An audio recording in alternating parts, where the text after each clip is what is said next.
What's up, ladies and gentlemen? Welcome back to my channel, and today I wanted to talk about my 10 favourite moments and scenes of Final Fantasy VII the Remake. Now, I was a huge fan of the original game, and to see these moments fleshed out like this is something I've been waiting an eternity for. This isn't going to be any kind of ranking video, so I'm going to be going through these in what I think is a chronological order, and of course there are going to be massive spoilers. So if you haven't yet finished Final Fantasy VII, then click off the video now, like right now.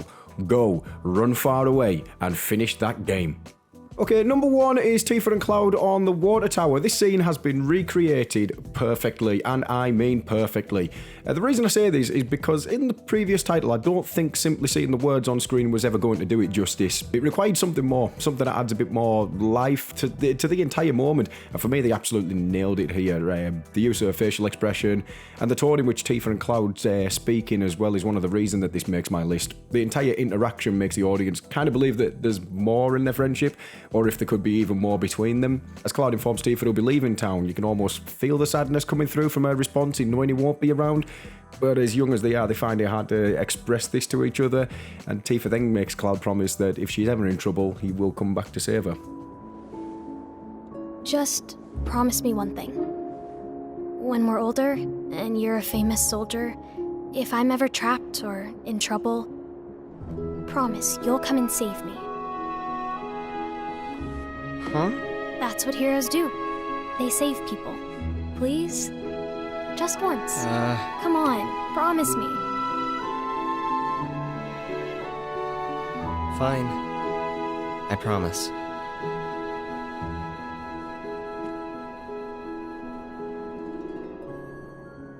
Fans of the original will know that this is an absolutely iconic scene. It kind of leads up and explains a little bit more in depth about their friendship and the kind of deeper running that has. It also makes future events that much more powerful. Number two on my list is Look Out Below. This scene was always going to make the list, and at this stage it's an iconic moment across not only the Final Fantasy series but throughout all of gaming.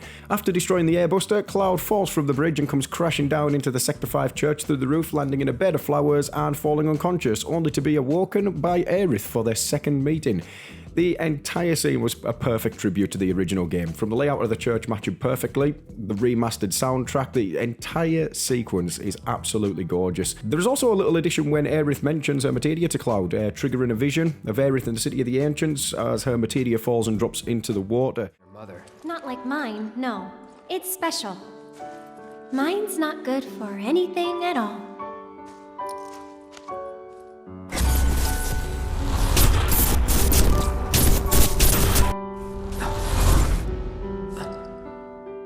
A scene which fans of the original title will never forget. Up next we have Cloud's tear, and I think this scene may be overlooked a lot, but for me it stood out so much. We rejoin Aerith as she waits on the road for Cloud and then accompanies him to Wall Market.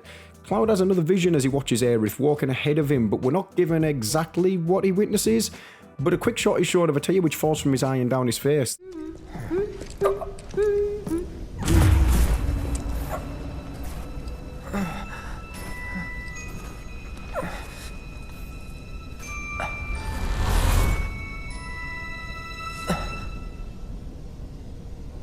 Cloud? Is something wrong? This scene likely meant a lot to players of the previous title who will be fully aware of the fate that then awaits Aerith further down the line. As we aren't given the exact vision on screen, we're kind of left to imagine what Cloud witnessed that would draw out that sort of emotion from him. Like the stern, hard-faced soldier he is, he simply tells Aerith, "I'm fine," and the two continue onwards. Something so simplistic as that tear that calls on the imagination of the player is what makes this scene so powerful for me. It's just brilliantly done. Next up, we have a nostalgic scene for players of the original title where Aerith and Cloud stop for a break at the playground. Sitting with Cloud above the slide, the two briefly discuss Cloud's rank in soldier, and Aerith makes a reference to someone she once knew of the same rank. When Cloud asks his name, Aerith answers, but not with a name we can hear, as it triggers something within Cloud. Nothing. Just that you were the same rank. Huh? As who? The first guy I ever loved.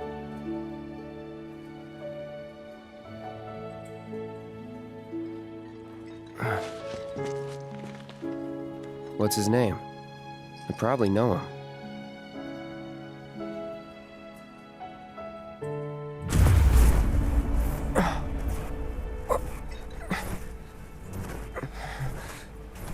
Are you okay? However, we can clearly see the name is said from the motion of her mouth, and players of Crisis Core will understand the magnitude of this moment. Of course, referring to Ciri's favourite, Zack. Aerith explains he was her first love. This scene makes this list as I think it is so well fleshed out, from the surroundings to the dialogue. Just a flat-out moment of nostalgia for players of the original series. There are a couple of little changes which are made here. For instance, I don't think in the original Aerith actually mentions Zack by name off the top of my head in any case. I might be wrong, and if I am, feel free to correct me down in the comments. That'd be fantastic. Yeah, but a little changes like that, and the way that the dialogue works in this scene is just absolutely perfect. As you can guess, this list is probably very Aerith heavy, and I think that's probably because I was such a fan of the original that these are two of the characters which I think most fans kind of follow. And next up we have the dress reveal. I love this scene for a number of reasons. It's fun, it's very Hollywood blown up with all the fireworks and such, but it does also kind of break down the hard-faced soldier Cloud, and it shows us a little bit more into him. During the build-up visiting Don Corneo, Cloud is heading back to meet Aerith, only for him to be greeted on the bridge by a cheering crowd as Aerith arrives in a brand new dress. And it's the expression that crosses Cloud's face, which is just an absolute picture.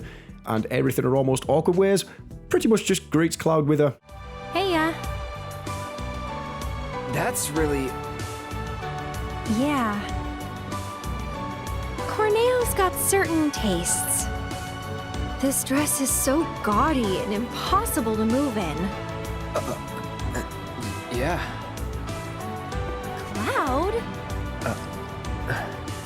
Excuse me. The two stand on the bridge in an exchange which shows even the most hardest, stone-faced people can be broken down and reduced into nothing but stutters. I think for players who might be playing this for the first time and witnessing this story for the first time, probably sat kind of watching this all unfold, punching the desk, saying, "Come on, Cloud, say something." But it's just the awkwardness of this scene and the way that it's kind of played out, which makes it so perfect. Next on my list, I have the Honeybee Inn. Now, what can I even say about this moment? Right, before the title release, there was a few concerns as to how they were going to recreate the moment where we've got Cloud wearing the dress in order to get into Don Corneo's audition. And boy, did they go all out. From an active dance sequence to a catchy soundtrack, it's kind of as if Square Enix said, let's just jump right off the scale and take it straight to 100 with this. And it works. It's fun, it's colourful. All in all, it's pretty mind-blowing. It would have been really easy for Square Enix, I think, to simply use this as almost like a side quest kind of moment. A format in which you go into the clothing shop, Cloud comes out embarrassed, that's all that, and we just move on. Instead, they turned it into a giant dance sequence, a massive spectacle, and a huge show with fireworks and the lot, and it was perfect. Well played. Perfection. Now, from the happiest moments down to one of the saddest, this one hurt. Previous players will know what was coming. However, this scene is made so powerful by the way Jessie's character has been developed so much further than the original, giving us much more of an insight into her motivations, kind of forcing us to love her more right the way throughout the course of the whole game, only for her to be cruelly snatched away during the battle under the plate. I really wanted to believe we could. Yeah. You owe me a pizza. That's right. I do. But I don't think... Oh no. Tifa's crying. Did I say something wrong?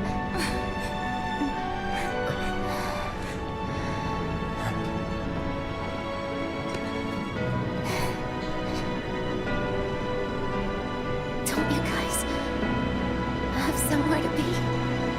It's not polite to stare, you know. Knowing that Cloud and Jessie will never get to eat that pizza is something which crippled my soft heart. This entire scene was so impactful due to the building of a character, the playful attitude throughout the course of the game, and kind of the hope that everybody was going to make it. It's so well done in this remake. I can't even give this moment enough praise. Next on the list we have Aerith in the garden. I absolutely adored this moment in such a bittersweet sense.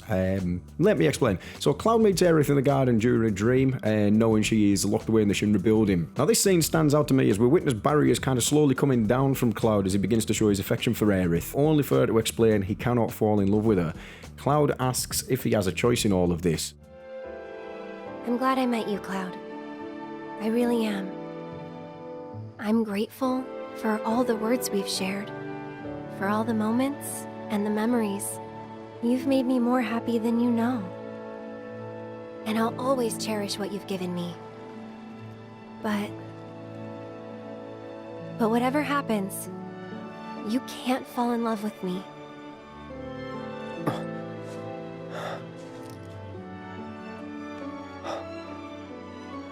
Even if you think you have, it's not real.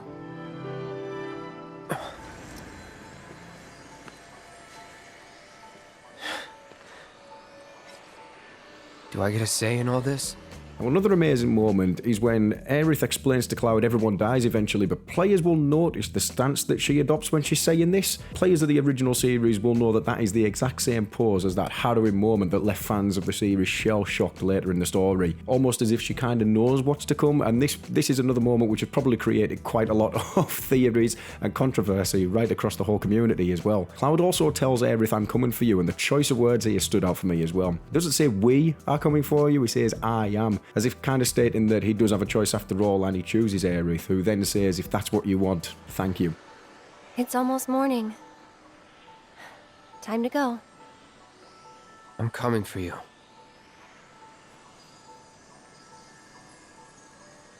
If that's what you want. Thank you. The scene is so well written and played out in such a special location. It provides so much more character development in such a short space of time. Now, as a bonus here, I know there's multiple scenes which can happen with other characters, so I also want to cover the scene involving Tifa, as I mentioned that water tower scene earlier. Cloud meets Tifa in the same place in the garden, except this moment isn't a dream. Tifa speaks to Cloud about the flower he gave her, which was given to him by Aerith. She explains it symbolises reunion and tells Cloud, I tried to keep it alive as long as I could, but now it's dead and buried. Like the bar, our home, and everything else. leading on to an emotional outburst as Tifa comes to terms with what's happened, embracing Cloud, and after a short hesitation and realisation of the damage that's been caused, he returns the favour. As if leading on a promise he made all those years ago, if Tifa was ever in danger or trapped, he would come to save her. Standing on a bed of flowers that symbolise reunion, Tifa admits that crying is a waste of time, only for Cloud to quickly correct her. As Tifa's theme plays in the back in this scene would make even the most stone-faced gamer feel for the character's loss. It's really, again, really well written, and I don't think I can give any more praise to the voice actors in this game. It's absolutely staggering what they've managed to achieve. Now, this next moment comes closer to endgame kind of content, and it blew me away. It was one of those ones where I'm sat playing the game, and I suddenly sat back in my chair and went, oh my god, it's just like, and it just kind of clicks. So following the large battle with the Whispers and Sephiroth, Cloud is dragged to the edge of creation by Sephiroth, and there's a couple of reasons why this scene stands out. For starters, fans of the original series will immediately notice the throwback to the final battle of the previous series, with Cloud facing Sephiroth one-on-one, the camera cutting between the two of them before the final duel begins. Now this again is purposeful use of nostalgia, and for previous fans it stands out like a sore thumb. The other reason is due to what Sephiroth tells Cloud, which, if you have seen my other videos on the series, will know this moment creates a lot of theories and what-ifs. Sephiroth tells Cloud, 7 seconds till the end. Time enough for you, perhaps. But what will you do with it? Let's see. It's such an ominous moment which has left players to decipher just what he really means by that, triggering the whole community to investigate further, jumping into all kinds of different backstories and theories on that matter. Now, the last scene on my list doesn't really need much more explanation, and if you followed it chronologically, you'll know exactly where we're about to go. No one, and I mean no one, saw this coming, and it has caused debate all across the community. The reveal of Zack is done perfectly as he overlooks Midgar, before turning to face what the audience is fully aware are his last moments in battling the Shinra soldiers. But as our party have defeated the Whispers and the Arbiters of Fate, we see Zack alive and well carrying Cloud back towards Midgar in the rain and passing by our characters.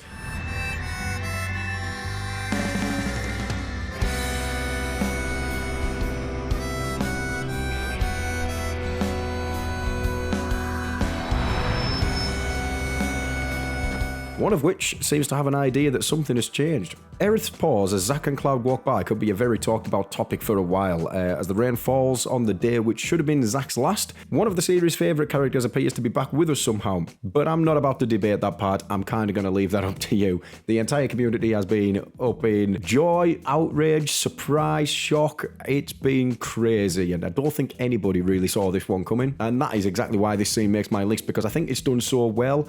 It's caught the curiosity of the entire community to kind of go, what comes next? And that for me is exactly what they were going for. It's almost like they wanted to create this feeling of uncertainty, and I think they've done exactly what they needed to with this. So as I mentioned earlier, this is by no means any kind of ranking video. I just wanted to share my 10 favourite moments and scenes across the Final Fantasy VII Remake. Of course, there's going to be other opinions out there, and I guarantee that I've probably missed quite a few scenes as well. There's so much that happens across this game. So please do let me know in the comments what your favourite moments were, what you think should have made the list, and even if you wanted to put these in order of what your favourite moments were. As we await the next title very impatiently to see where we go next, please do like and subscribe for future content, and I will see you in the next one. Peace.